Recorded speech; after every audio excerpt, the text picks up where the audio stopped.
श्री गुरु चरण सरोज रज निज मन मुकुरु सुधारे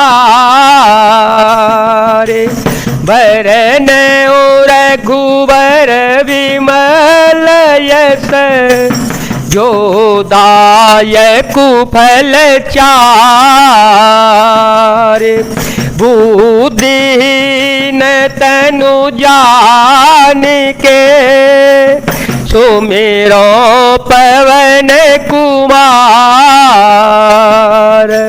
बल बुद्धि विद्या देहु मोहि हरे हो कलेश विकार ऐसे वचन कठोर सुनी जो न हृदय विलगान तो प्रभु विषम वियोग दुख सही हहि पावर प्राण। ऐसे कठोर वचन सुनकर भी जब मेरा हृदय न फटा तो हे प्रभु मालूम होता है ये पामर प्राण आपके वियोग का दुख भीषण दुख सहेंगे। असकाहि सिय विकल भई भारी असकाहि सिय विकल भई भारी बचन वियोग न सकी सवारी देखी दसार गोपति जिय जाना हट राखे नहीं राखे प्राणा राम सिया राम सिया राम सिया राम सिया राम जय जय राम। ऐसा कहकर सीता जी बहुत ही व्याकुल हो गई, वे बचन के वियोग को भी न संभाल सकी। अर्थात शरीर से वियोग की बात तो अलग रही, बचन से भी वियोग की बात सुनकर वे अत्यंत विकल हो गई। उनकी यह दशा देखकर श्री रघुनाथ जी ने अपने जी में जान लिया कि हट पूर्व कहने या रखने से ये प्राणों को न रख पाएंगी। कहे ओ कृपालु भानुकुल नाथा कहे ओ कृपालु भानुकुल नाथा परिहरि सोचु चलहु बन साथा नहीं विषाद कर अवसरु आजो बेगे करहो बन गवन समाजो कहि प्रिय वचन पिया समुझाई लगे मातु पदया से सपाई देगी प्रजा दुख में टव आई जननी ने ठोर विसर जन जाई फिर दशा वेधे बहोरे के मोरे देखे हो नयन मनोहर जोरे सुदिन सुघरी तात कव होए जननी जियत वदन वेधो जो है। तब कृपालु सूर्य कुल के स्वामी श्री रामचंद्र जी ने कहा कि सोच छोड़कर मेरे साथ वन को चलो, आज विषाद करने का अवसर नहीं है, तुरंत वन गमन की तैयारी करो। श्री रामचंद्र जी ने प्रिय वचन कहकर प्रियतमा सीता जी को समझाया, फिर माता के पैरों में लगकर आशीर्वाद प्राप्त किया। माता ने कहा बेटा जल्दी लौट करके प्रजा के दुख को मिटाना और यह निठुर माता तुम्हें भूल न जावे। हे विधाता क्या मेरी दशा भी फिर पलटेगी? क्या अपने नेत्रों से मैं इस मनोहर जोड़ी को फिर देख पाऊंगी? हे पुत्र वह सुंदर दिन और सुंदर घड़ी कब होगी जब तुम्हारी जननी जीते जी तुम्हारा चांद सा मुखड़ा फिर देखेगी। बहोरी बच्च कही लालो कही रघुपति रघुबर तार कवहीं बुलाई लगाई हर सिनी रखे हूँ गात।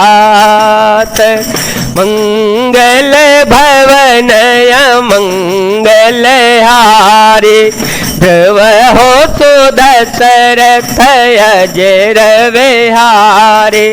राम सिया राम सिया राम सिया राम सिया राम जय जय राम।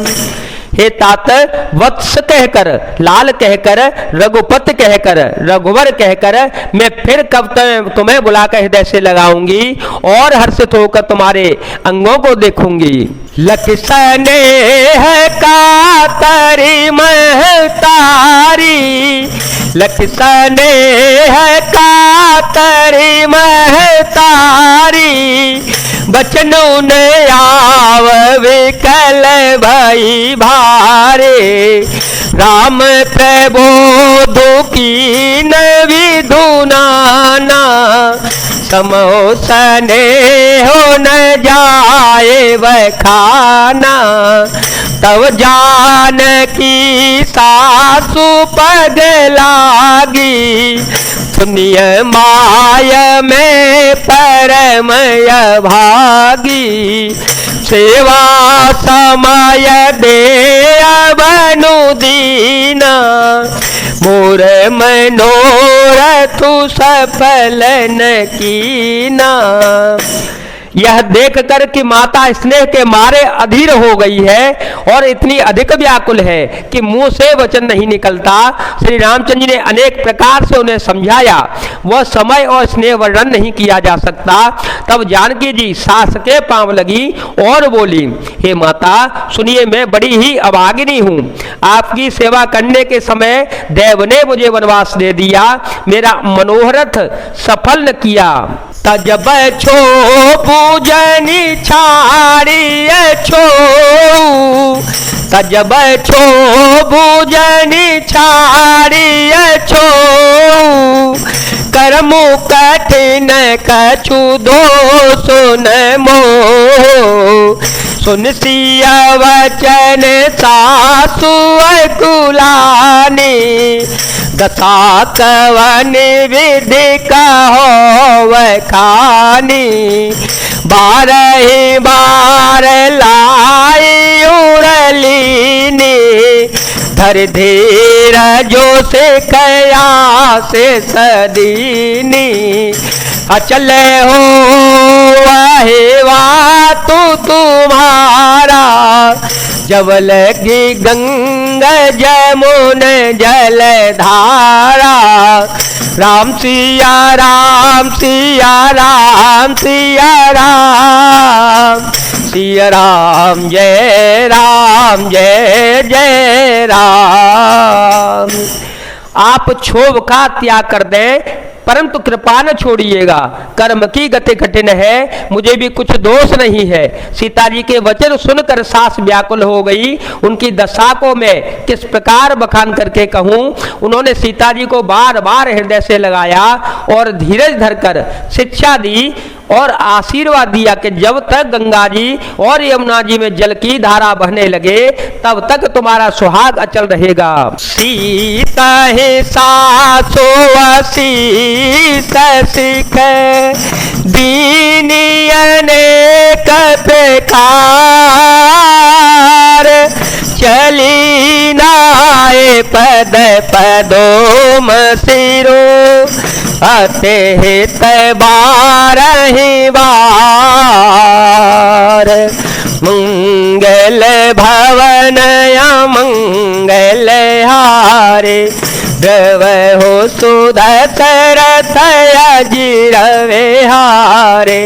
राम सिया राम सिया राम सिया राम, सिया राम जय जय राम। सीता जी को सास ने अनेक प्रकार से आशीर्वाद और शिक्षाएं दी और वे सीता जी बड़े ही प्रेम से बार बार चरण कमलों में सिर दबाकर चल पड़ी। जय जय सिया राम, जय वीर हनुमान जी महाराज, जय भोलेनाथ, जय दीनानाथ, जय शिव शंकर।